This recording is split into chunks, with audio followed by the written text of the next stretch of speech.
Hi, today we are presenting the evaluation of the Parkinson mPower study app. Here is our content page of today's presentation. We will firstly introduce the purpose and our search strategy of this evaluation, and discuss the background of Parkinson's disease and Parkinson mPower app. Next, we will present the evaluation of the app and relevant recommendation. Now, let's go to the purpose and search strategy of this evaluation. In this evaluation, we aim to analyze will Parkinson mPower study app contribute to the medical research and evaluate whether it is helpful for Parkinson patients or not. The main search strategy in evaluation is reviewing the academic articles and analyzing the case study. Here, we will briefly talking about what is Parkinson's disease. Parkinson's disease is a common neurologic disease. It is a progressive, degenerative disease manifested by motor or non-motor symptoms. Male sex and advancing age are independent risk factors, and as the population's age is taking an increasing toll on productivity and medical resources. It is the second most common neurodegenerative disorder disease in the world. About 500,000 Americans are diagnosed with Parkinson's disease, but given that many individuals go undiagnosed or are misdiagnosed, the actual number is likely much higher. Some experts estimate that as many as 1 million Americans have Parkinson's disease. In the United States alone, the cost of treating Parkinson's disease is estimated to be $14 billion annually. Indirect costs, such as those associated with the loss of productivity, are conservatively estimated to total $6.3 billion each year. As the United States population ages, these figures are expected to rise rapidly. The number of people diagnosed with Parkinson's disease in the United States is expected to double by 2040. However, unlike other neurodegenerative diseases, idiopathic Parkinson's disease has effective treatments that mitigate symptoms. Medications can improve day-to-day functions, and in cases where medications does not give sustained benefits or has significant side effects, and treatment like deep brain stimulations result in improved quality of life.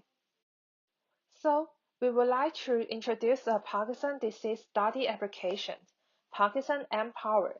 It was developed by Say BioNetworks organization in 2015, which aims to help researchers better understand variations in symptoms of Parkinson's disease and conduct an effective study in it.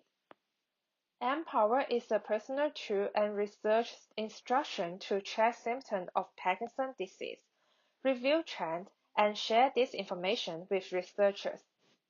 It uses questionnaires, sensor data from your phone, and optional wearables device data to help you track your conditions 24 hours, 7 days per week.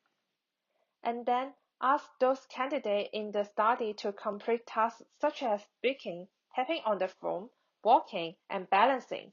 The aim is to find out which tasks are the best measure of Parkinson's symptoms, and then help people control them.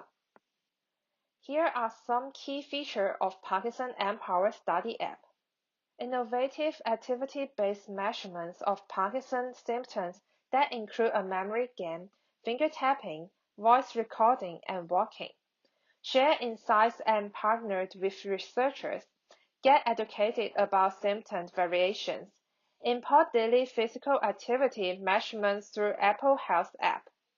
One reason for the excitement about phone-based research is that it is a great way to recruit large number of people quickly and cheaply. The evaluation is based on the KDS evaluation framework, and there are 5 themes that are technology, health service, economic, ethical, and behavioral and social technical outcomes. And firstly, from the technology outcomes, this is an iPhone app-focused software that was built on Apple's research kit. which is an open source framework launched by Apple. Meanwhile, smartphones are designed to be secure with encryption and identity protection, so both software and hardware are reliable and well designed.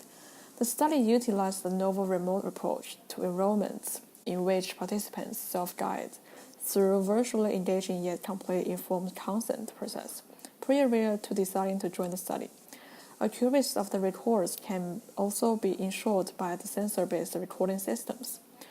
So mobile devices allow participants to do the test anywhere and anytime to suit their living habits. Activities are simple and easy. So this is a user-friendliness research method will provide the maximum flexibility to use. And then will be the health service outcomes. mPower is an entirely remote recruitment and objective sensor data collection app. The ongoing study, which aims to help speed scientific progress towards specifically for Parkinson's research, is designed to capture objective data about the disease using daily tests, so it's able to lead to change in the health impacts of Parkinson's disease status.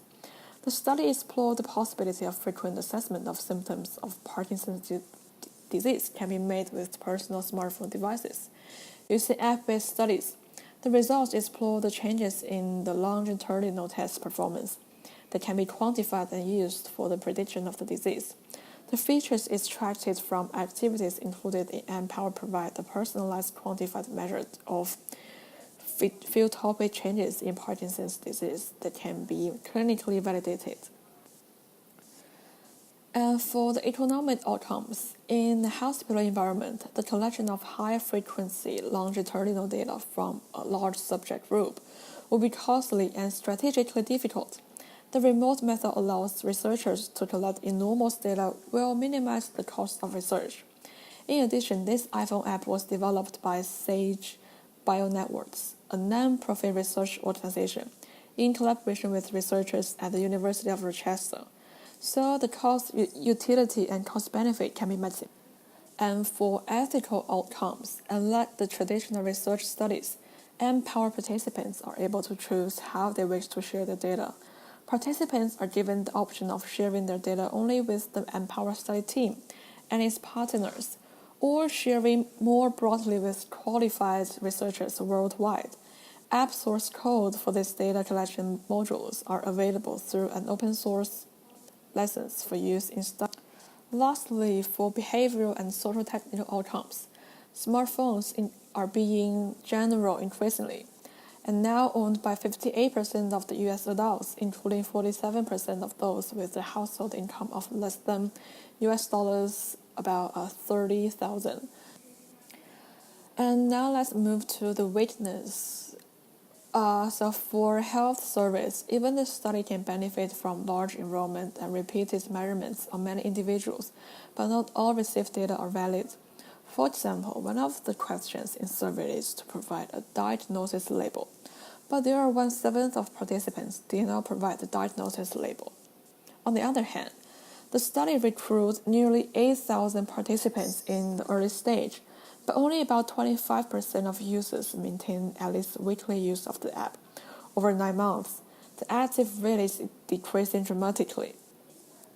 And from technological perspective, although smartphones users grow rapidly, there are still a huge amount of other operational system users like Android and Windows. Even for iOS users, the app still requires the model of the devices to be iPhone 4S or newer, and requiring a minimum of iOS 8. To ensure the quality of the data, ability of comfortably reading and writing on iPhone is required, which may block some users who never used iPhone before or not good at using functions of iPhone. And from the behavioral and social technical perspective, this app is only available in the US, which the data may be not diversified as the variability of Parkinson is complex between and within patients. Smart devices as the tool to manage and study the disease cannot control the participation's distribution, like gender, age, education, and length of diagnosing Parkinson.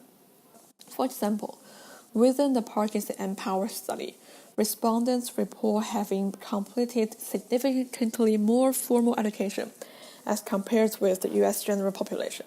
The sample of respondents is somewhat more balanced, but still skews heavily male as compared with the US general population.